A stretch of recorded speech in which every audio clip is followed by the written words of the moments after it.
నమస్తే తెలంగాణ వార్తాపత్రికలో వచ్చినటువంటి main headlines.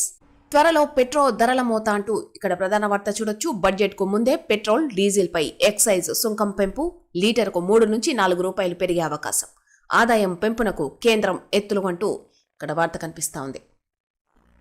సుంకాలు 5 నూర్లు, భారత్పై 500% టారిఫ్ యోచన, బిల్లుకు ట్రంప్ గ్రీన్ సిగ్నల్. వచ్చే వారం సెనెట్లో ఓటింగ్, రష్యా చమురు కొనడం వల్లే అంటూ ఇక్కడ వార్త కనిపిస్తా ఉంది. మనబడి బిల్లులు 515 కోట్లు పెండింగ్. 2 ఏళ్లుగా విడుదల చేయని కాంగ్రెస్ సర్కార్. పాఠశాల విద్యాశాఖ లేఖ రాసిన స్పందన శూన్యం. పలుమార్లు ఆందోళనలు చేసినా పట్టించుకోని వైనం. ఎమ్మెల్యే హరీష్ రావుకు గోడు వెళ్లబోసుకున్న కాంట్రాక్టర్లు.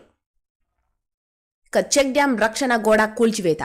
ఈసారి రాజన్న సిరిసిల్ల జిల్లాలో ఘటన. వరుస కూల్చివేతల నేపథ్యంలో కలకలం. ఇసుక తరలించేందుకునని అనుమానాలు. జేసీబీ తగిలి కూలిపోయిందన్న సర్పంచ్. సీఎం హామీ నెరవేరేదన్నాడు. ప్రత్యేక నిధి నుంచి జీపీకి 5 లక్షలు, మేజర్ జీపీకి 10 లక్షలు నుంచి ఇస్తానని హామీ. 2 వారాలు దాటినా పైసా ఇవ్వని ప్రభుత్వం. విడుదల కాని 15వ ఆర్థిక సంఘం నిధులు. కొత్త సర్పంచులను వెక్కిరిస్తోన్న సమస్యలు. నిరుద్యోగులపై లాఠీ చార్జ్ అంటూ మనకు నమస్తే తెలంగాణ వార్తాపత్రికలో ప్రధాన వార్త చూడొచ్చు. అశోక్ నగర్ లో కాంగ్రెస్ సర్కారు దమనకాండ. ఉద్యోగాలు కోరడమే నేరంగా చూస్తోన్న రేవంత్ సర్కార్. కొలువులు లేవన్న మంత్రి. కాంగ్రెస్ చేసిన మోసంపై యువత కన్నెర్ర. వరుస ఆందోళనలతో దద్దరిల్లిన Ashok Nagar. City central library నుంచి అశోక్ నగర్ చౌరస్తా వరకు నిరుద్యోగుల ర్యాలీ.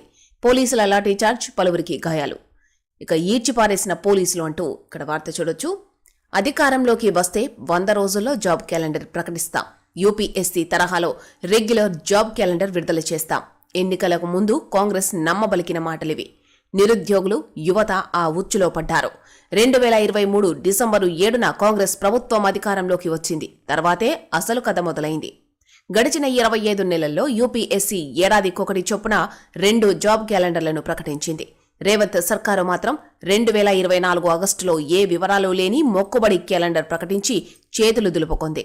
తర్వాత కొలువుల భర్తీ లేదు, మరో జాబ్ క్యాలెండర్ ఊసేలేదు. ఇదేమని ప్రశ్నించిన నిరుద్యోగులపై ప్రభుత్వం నిర్బంధాన్ని ప్రయోగిస్తోంది. వీపులు చిట్లేలా లాఠీలను జొలిపిస్తోంది. నిరుద్యోగ యువతపై పోలీసులు లాఠీలు జులిపించారు. ఎక్కడికక్కడ ఈడ్చిపడేశారు. పోలీసు దాడిని ప్రతిఘటించిన నిరుద్యోగులపై విచక్షణారహితంగా లాఠీలతో బాదారు. పోలీసు వ్యాన్లలోకి తోసిపడేశారు. పోలీసుల దాడిలో పలువురికి గాయాలై వారిని ఈడ్చిపడేయడం పోలీసుల దమన నీతికి నిదర్శనంగా నిలిచింది. కాంగ్రెస్ ప్రభుత్వ వైఖరికి నిరసనగా గురువారం హైదరాబాద్ నగరంలో శాంతియుత వాతావరణంలో నిరుద్యోగులు నిరసన వ్యక్తం చేస్తుండగా ప్రభుత్వ వైఖరి ఇదంటూ ఇక్కడ వార్త చూడొచ్చు.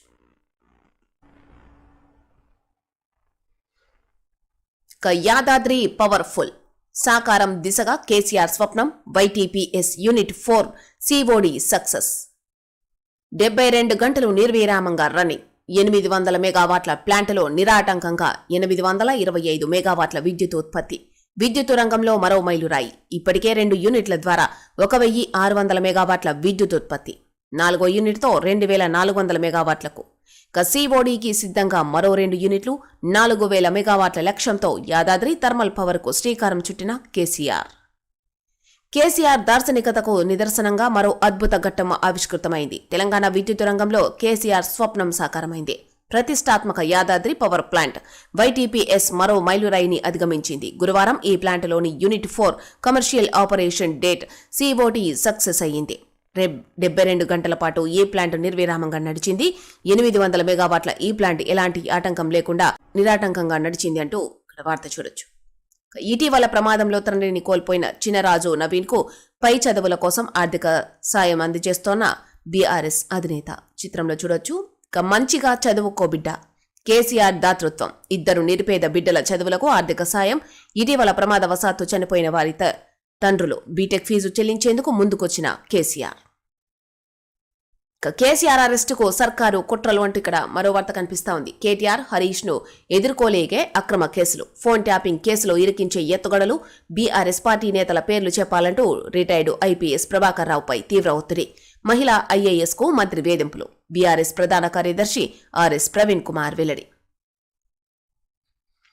ప్రజా సమస్యలపై సమరశంఖం పూరించిన బీఆర్ఎస్ అధినేత కేసీఆర్ను ఎదుర్కోలేని కాంగ్రెస్ సర్కార్ ఆయనను అక్రమ కేసులో ఇరికించేందుకు కుట్రలు పన్నుతున్నదని పార్టీ ప్రధాన కార్యదర్శి ఆర్ఎస్ ప్రవీణ్ కుమార్ ఆరోపించారు. ఫోన్ ట్యాపింగ్ కేసులో ఇరికించేందుకు దుర్మార్గపు ఎత్తుగడలకు పాల్పడుతోందని ధ్వజమెత్తారు. ఇందులో భాగంగా రిటైర్డ్ ఐపీఎస్ ప్రభాకర్ రావుపై విచారణ పేరిట ఒత్తిళ్లకు గురి చేస్తోందని ఆరోపించారు. బెంగాల్లో ఈడీ స్ట్రాటజీ చోరీ, ఏజెన్సీని ముందు పెట్టి కేంద్రం రాజకీయ క్రీడ. నిన్న ప్రత్యర్థుల బ్లాక్మెయిలింగుకు ఈడీ, ఇప్పుడు విపక్షాల వ్యూహాలను కొట్టేయడానికి టీఎంసీ స్ట్రాటజిస్ట్ ఐపాక్ ఆఫీసుపై దాడులు. తమ ఎన్నికల వ్యూహాన్ని చోరీ చేశారన్న దీది. మమతే ఫైలు ఎత్తుకెళ్లారంటూ కోర్టుకెక్కిన ఈడీ. అసెంబ్లీ ఎన్నికల ముందు బెంగాల్లో సంచలనమంటూ వార్త కనిపిస్తోంది. ఆస్తులపై దాడులు చూశాం, ఆఫీసులపై దాడులు చూశాం, కంపెనీలపై కాంట్రాక్టులపైన దాడులు చూశాం. ప్రత్యర్థులను లొంగదీసుకోవడానికి, విపక్షాలను బెదిరించడానికి ఈడీ బృందాలతో రైడ్ చేయించడం చూశాం. కానీ ఇది వేరే. బెంగాల్ అసెంబ్లీ ఎన్నికల కోసం మమత వ్యూహాలను తెలుసుకునేందుకు ఏకంగా ఆమె స్ట్రాటజిస్ట్ ఆఫీసుపై ఈడీతో దాడులు చేయించింది బీజేపీ. దాని అధికార దుర్వినియోగానికి తాజా పరాకాష్ట ఇది అంటూ మనకు వార్త కనిపిస్తోంది. మీనాక్షికి ఇదే చివరి మీటింగ్. గురువారం నాటి గాంధీభవన్ సమావేశమే ఆఖరా. ఈ నెలలో ఆమె తెలంగాణను విడిచి వెళ్తారని ప్రచారం. ఏఐసీసీ భేటీలో తుది నిర్ణయం తీసుకునే అవకాశం. రాష్ట్ర రాజకీయాలతో మనోవేదన. హైకమాండ్కు లేక పార్టీ కోసం ప్రయత్నాలు విఫలమయ్యాయని ఆవేదన. రాజ్యాంగేతర శక్తిగా ముద్ర వేయడంతో మనస్తాపం. రాష్ట్ర కాంగ్రెస్ వ్యవహారాల ఇన్ఛార్జ్ మీనాక్షి నటరాజన్ ఈ నెలాఖరులో తెలంగాణను విడిచి వెళ్లిపోతున్నారా?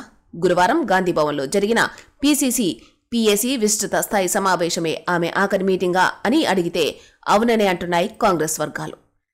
మీనాక్షికి ఇదే చివరి మీటింగ్ అంటూ వార్త చూడొచ్చు.